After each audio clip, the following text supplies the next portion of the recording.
दोस्तों, एक व्यक्ति को नशे की इस कदर आदत लगती है कि उस नशे के चक्कर में वो सब कुछ भूल जाता है।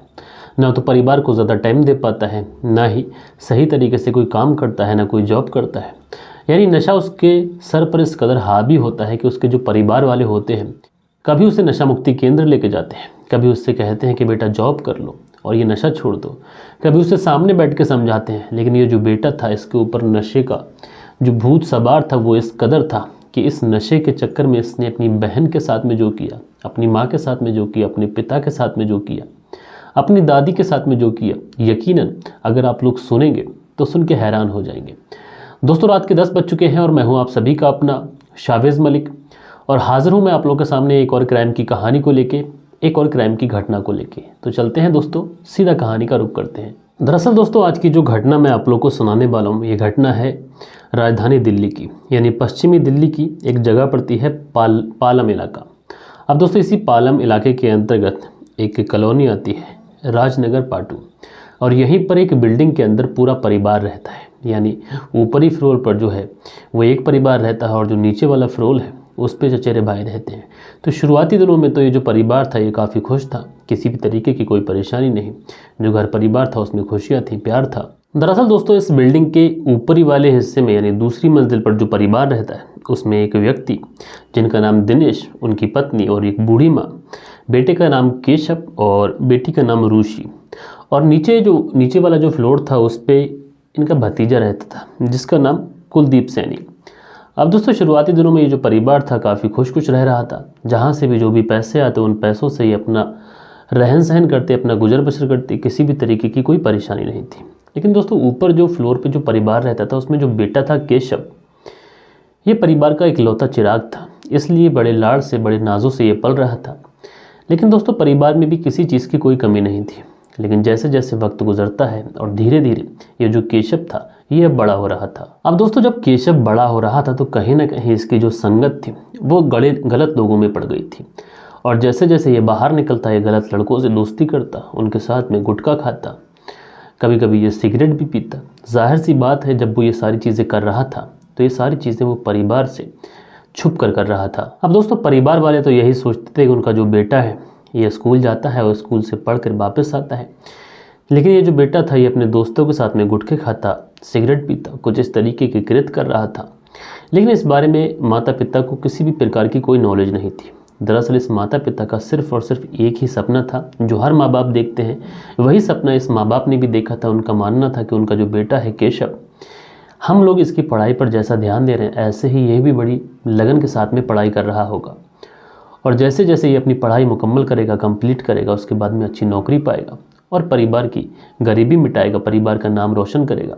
चाहे परिवार के मुखिया दिनेश हो या फिर उसकी माँ या फिर बहन, सब लोगों का यही मानना था कि जो दिनेश है ये पढ़ने लिखने में भी ठीक है और हो सकता है कि आगे चलकर ये एक अच्छी पोस्ट पे पहुंच जाए, और उसके बाद में जो परिवार है उसकी छाती कहीं ना कहीं गर्व से चौड़ी हो जाए। लेकिन दोस्तों, उधर जो केशव था ये अपने दोस्तों के साथ में कुछ इस कदर बिगड़ चुका था कि ये गुटखे खाता था, अच्छी बात है, उसके बाद में सिगरेट पीता था, चलो ये भी ठीक है, नॉर्मल सी चीज़ें, हो सकता है कि ये आमतौर पे अगर आप लोग देखें इसको इतना बड़ा नहीं माना जाता है। लेकिन उसके बाद में इसकी कुछ ऐसी आदत पड़ती है कि ये अब शराब भी पीने लगा था, शराब के साथ साथ अब ये गांजा भी फूंकने लगा था, और उसके साथ साथ ये अलग अलग तरीके के नशे करता। ये इस कदर नशे में धुत हो चुका था कि अब कई बार ये नशा कर घर भी जाने लगा था। शुरुआती दिनों में बहन को इसके नशे के बारे में पता चलता है, लेकिन जैसे जैसे वक्त गुजरता है इसकी जो नशा करने की आदत थी ये लगातार बढ़ती जाती है। अब दोस्तों, जब ये भाई इस तरीके से नशा करके आता था तो कहीं ना कहीं बहन को पता चला था, इसलिए बहन अपने भाई को समझाती थी, लगातार उसे रोकने की कोशिश करती रही। वो अपने भाई से यही कहती कि भाई तुम ये नशा करते हो, ये नशा करना छोड़ दो, क्योंकि जिस पैसे से तुम नशा करते हो अगर यही पैसा तुम परिवार की तरक्की में या फिर परिवार के काम में या फिर परिवार की जो स्पेंड है उसमें खर्च करो तो परिवार की कहीं ना कहीं बहुत सारी मुश्किलात दूर हो जाएंगी, और तो नशा करने की वजह से जो तुम्हारा फ्यूचर बर्बाद हो रहा है ये फ्यूचर भी बर्बाद नहीं होगा। लेकिन दोस्तों, बहन तो समझा रही थी, लेकिन भाई के ऊपर इन सारी चीज़ों का कोई भी असर नहीं था। दोस्तों, बहन उम्र में इतनी बड़ी नहीं थी, लेकिन जैसे उसकी बुद्धि थी ये इस तरीके से अपने भाई को समझाने की कोशिश कर रही थी। लेकिन जब बहुत ही प्यार से बहन समझाती है भाई को, तो भाई अपनी बहन से वादा भी करता है कि आने वाले समय में बहुत जल्द ही वह नशे को छोड़ देगा और सारा नशा त्याग देगा। अब दोस्तों, जैसे जैसे समय गुजरता है ये जो व्यक्ति था जो नशा करता था, जिसका नाम मैंने आप लोगों को बताया केशव, धीरे धीरे जैसे जैसे वक्त गुजरता है केशव की एक गर्लफ्रेंड भी बनती है। अब जब केशव की गर्लफ्रेंड बनती है तो वो केशव को बहुत ज़्यादा प्यार भी करती है, केशव भी उससे प्यार करता है। लेकिन कहीं ना कहीं जो केशव था ये नशे का इस कदर आदी हो चुका था कि कहीं ना कहीं जो नशा था इसके सारे रिश्तों नातों के ऊपर हावी होने लगा था। इस व्यक्ति को नशे की इस कदर आदत लग चुकी थी कि शुरुआत में से घर से जो भी पैसे मिलते थे जेब खर्च के लिए, ये उन सारे ही पैसों का नशा कर जाता। लेकिन जैसे जैसे हैवी नशा करने की इसे आदत पड़ती है, अब ये अपनी बहन से भी पैसे मांगता है, यानी बहन को भी अगर कुछ खर्चे को पैसे मिलते तो उससे भी ये पैसे ले लेता। साथ के साथ ये अपनी गर्लफ्रेंड से भी पैसे मांगता। जब इसकी हिम्मत बढ़ती जाती है और इसका जो पैसे मांगने का सिलसिला था लगातार कंटिन्यू रहता है और साथ के साथ जो नशे की लत थी ये भी लगातार बढ़ती जाती है, अब ये हिम्मत करके अपनी दादी से भी पैसे मांगता है, अपनी माँ से भी पैसे मांगता है, अपने पिता से भी पैसे मांगता है। लेकिन दोस्तों परिवार वाले यही सोचकर इसे पैसे दे देते कि घर का चिराग है, इसलिए उसे कोई रोकता नहीं, कोई टोकता नहीं, जितने पैसे वो मांगता उतने उसे मिल जाते। दोस्तों परिवार वाले पैसे की डिमांड तो पूरी कर रहे थे, लेकिन परिवार वालों को ये थोड़ी ना पता था कि हमारा जो बेटा है ये नशा करता है, गांजा फूकता है, शराब पीता है। अब जैसे तैसे कर कर वो इसकी जो पैसों की डिमांड थी उसको पूरा करते थे। अब दोस्तों परिवार ये सोचकर पैसे दे रहा था कि जो उनका बेटा है पढ़ाई लिखाई कर रहा है, लेकिन कहीं ना कहीं जब इसकी पैसे मांगने की जो आदत है, जो लत है, ये लगातार बढ़ती जाती है तो जो परिवार के मुखिया हैं दिनेश, इनको कहीं ना कहीं अपने बेटे के ऊपर शक होता है। इसलिए ये फैसला करते हैं कि उन्हें पता लगाना चाहिए कि आखिर उनका बेटा इतने सारे पैसों का करता क्या है। अब उसके बाद में ये अपने बेटे का चोरी छुपे पीछा करते हैं, उसकी एक तरीके से जासूसी करते हैं और आखिरकार जब कुछ दिन ही इसका पीछा करते हैं तो उन्हें पता चल जाता है कि उनका जो बेटा है जिनका नाम केशव, ये किस कदर नशे का आदी हो चुका है, इसे नशे की लत लग चुकी है, एक तरीके से ये नशेड़ी बन चुका है। और जब वो ये सारी चीज़ें देखते हैं तो कहीं ना कहीं उन्हें बड़ा धक्का भी लगता है, उन्हें काफ़ी ज़्यादा अफसोस भी होता है, क्योंकि दोस्तों दिनेश ने ये सोचा नहीं था कि उनका इकलौता बेटा, उनका इकलौता चिराग वो नशे में इस कदर डूब चुका है कि वो आने वाले समय में अपने पूरे परिवार के जो रहन सहन है, उसके जो भी खर्चे के पैसे हैं, उन सारे पैसों का नशा कर जाएगा। अब कहीं ना कहीं जब दिनेश ये सारी बातें देखते हैं तो वो घर पे आते हैं, अपनी माँ को सारी बात बताते हैं, अपनी पत्नी को सारी बात बताती हैं कि किस कदर जो केशव है वो नशे का आदी हो चुका है। दोस्तों सुनने में आया था कि जो केशव था ये अपनी जो ग्रैंड मदर थी, यानी जो दादी माँ थी, उनके बहुत ज़्यादा करीब था, उनकी बहुत ज़्यादा इज्जत करता था, बहुत ज़्यादा रिस्पेक्ट करता था। आमतौर पे दोस्तों ऐसा होता है कि घर का जो पोता होता है वो माता पिता से ज़्यादा अपनी दादी और दादा का दुलारा होता है। अब इसीलिए जो केशव था ये भी अपनी दादी से बेइंतहा मोहब्बत करता था। अब कहीं ना कहीं जब केशव मोहब्बत करता था दादी से, तो दादी भी अपने पोते को बेइंतहा दिलो जान से ज़्यादा मोहब्बत करती थी। अब दादी जब ये बात सुनती हैं तो कहीं ना कहीं उनको भी झटका लगता है, लेकिन ये जो दिनेश थे ये काफ़ी ज़्यादा गुस्से में थे। ये अपनी माँ से कहते हैं कि आज केशव को आने दीजिए, अगर वो आएगा तो मैं उसे डांटूंगा, मारूंगा, फटकारूंगा। लेकिन दादी अपने बेटे को समझाते हुए कहती हैं कि केशव अभी बच्चा है, तुम आने दो उसको, मैं उसे समझाऊंगी, अपनी कसम दूंगी, और उसके बाद से केशव नशा नहीं करेगा। अब जब केशव की दादी इस तरीके की बात कहती हैं तो कहीं ना कहीं दिनेश भी अपनी माँ की बात मानता है। उसके बाद जब केशव आता है तो दादी अपने पोते को समझाती हैं, उसे बड़े प्यार से समझाते हुए कहती हैं कि बेटा नशा नहीं करना चाहिए, ये गलत आदत है, इससे तुम्हारी ज़िंदगी बर्बाद हो जाएगी। तो कहीं ना कहीं केशव जो अपनी दादी से बेइंतहा मोहब्बत करता था वो एक ही क्षण में अपनी दादी की बात मान लेता है और कहता है कि दादी तुम्हारी कसम मैं आज के बाद कभी नशा नहीं करूँगा। उसके बाद ये जो बात थी आई गई हो जाती है, बात रफा दफा हो जाती है। उसके बाद जो केशव था लगातार उसी तरीके से पढ़ाई में लग जाता, लेकिन उसके बाद जैसे ही थोड़ा वक्त गुजरता है केशव फिर से नशा करता है। अब जब इस बार केशव नशा करता है तो जो पिता था दिनेश वो फिर से रंगे हाथों अपने बेटे को नशा करते हुए पकड़ लेता है। उसके बाद फिर से हंगामा होता है घर के अंदर, फिर से लड़ाई झगड़ा। दादी फिर से बीच बचाव करती है, केशव को बचाती है और फिर से उसे अपनी कसम देती है कि बेटा आज के बाद तुम नशा नहीं करोगे। अब ये केशव था ये फिर से अपनी दादी की कसम खाता है और कहता है कि दादी मैं कसम खाता हूँ कि इस बार मैं बिल्कुल भी नशा नहीं करूँगा।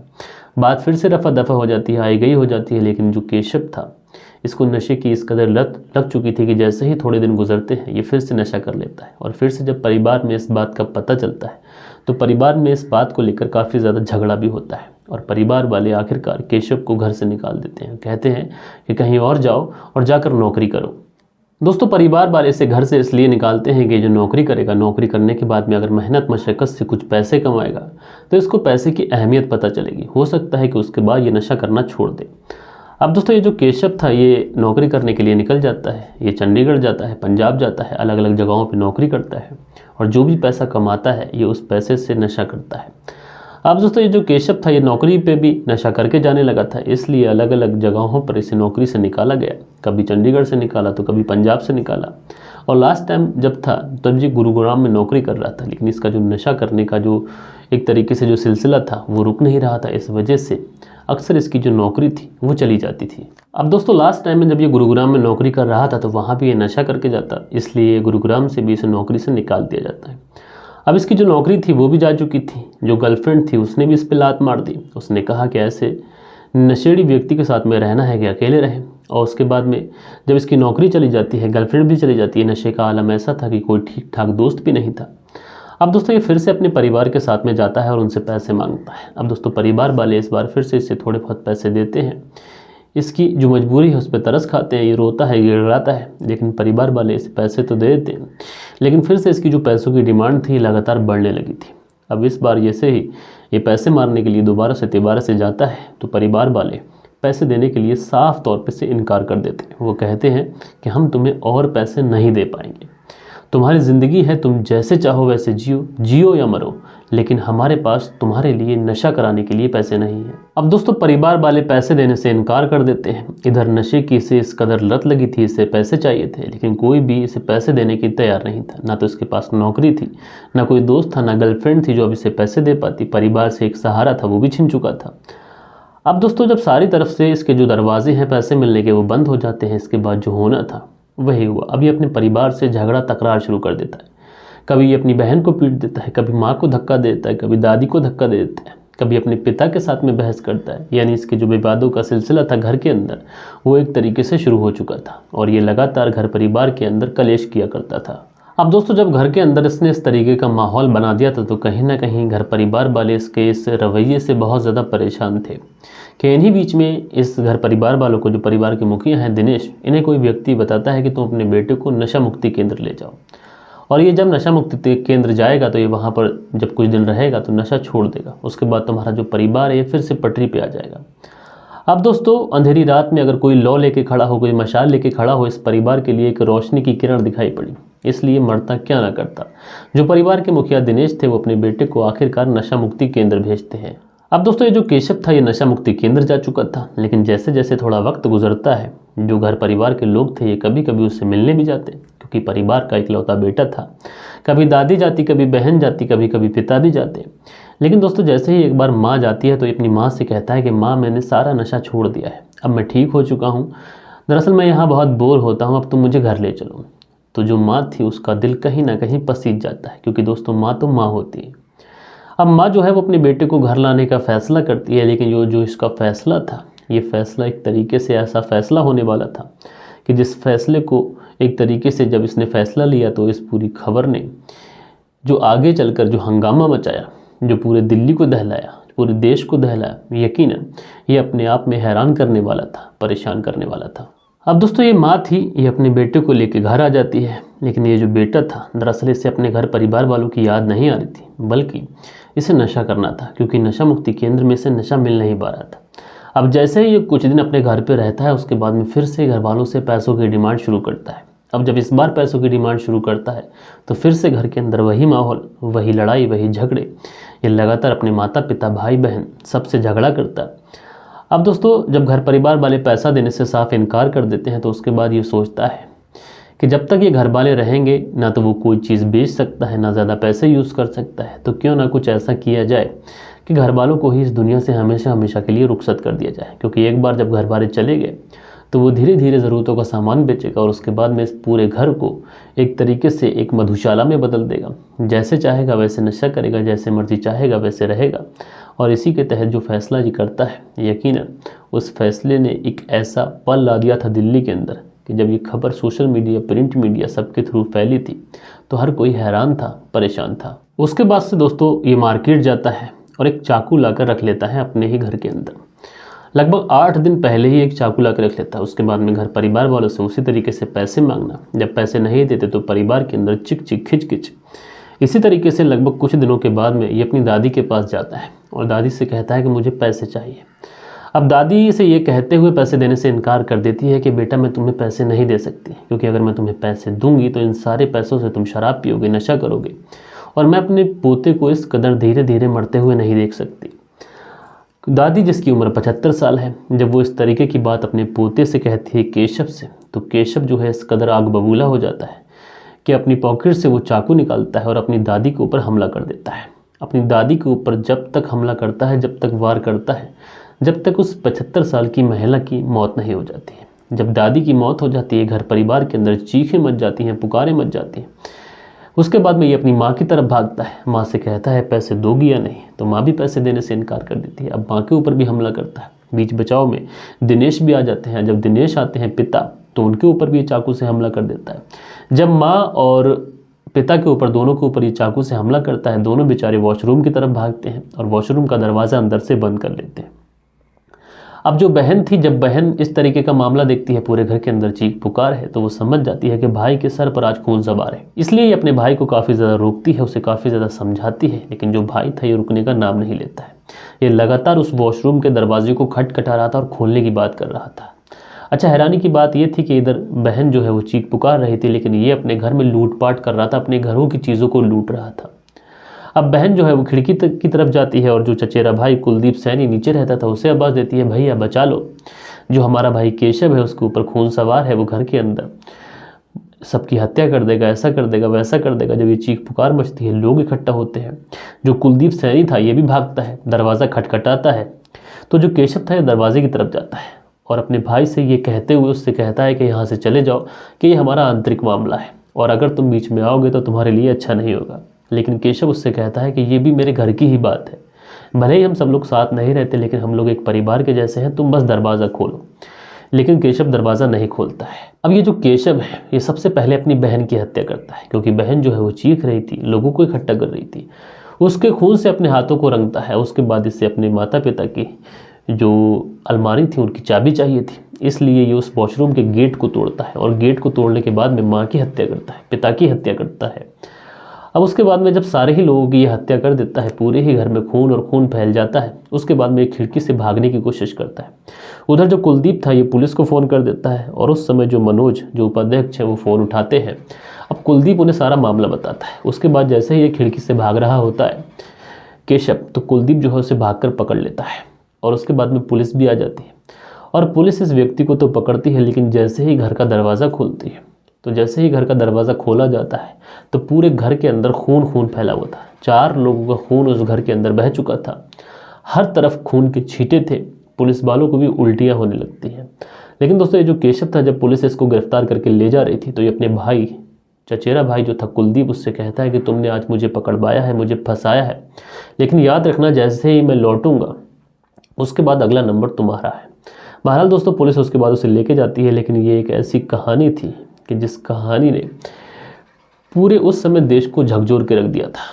अब बहरहाल दोस्तों आप लोग बताइए कि इस पूरी घटना के अंदर दोषी कौन है? क्या केशव जिस तरीके से बढ़ा हुआ, क्या उसकी परवरिश में कोई कमी थी, या फिर उसका जो एक तरीके से जो रवैया था वो शुरुआती दिनों से ही ऐसा था?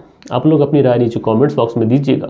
और दोस्तों हम लोग मिलते हैं हमारी किसी और वीडियो में किसी और सच्ची कहानी के साथ। जब तक के लिए अपना ख्याल रखें, देश का ख्याल रखें, परिवार के रिश्तों की अहमियत को समझें। जय हिंद, जय भारत।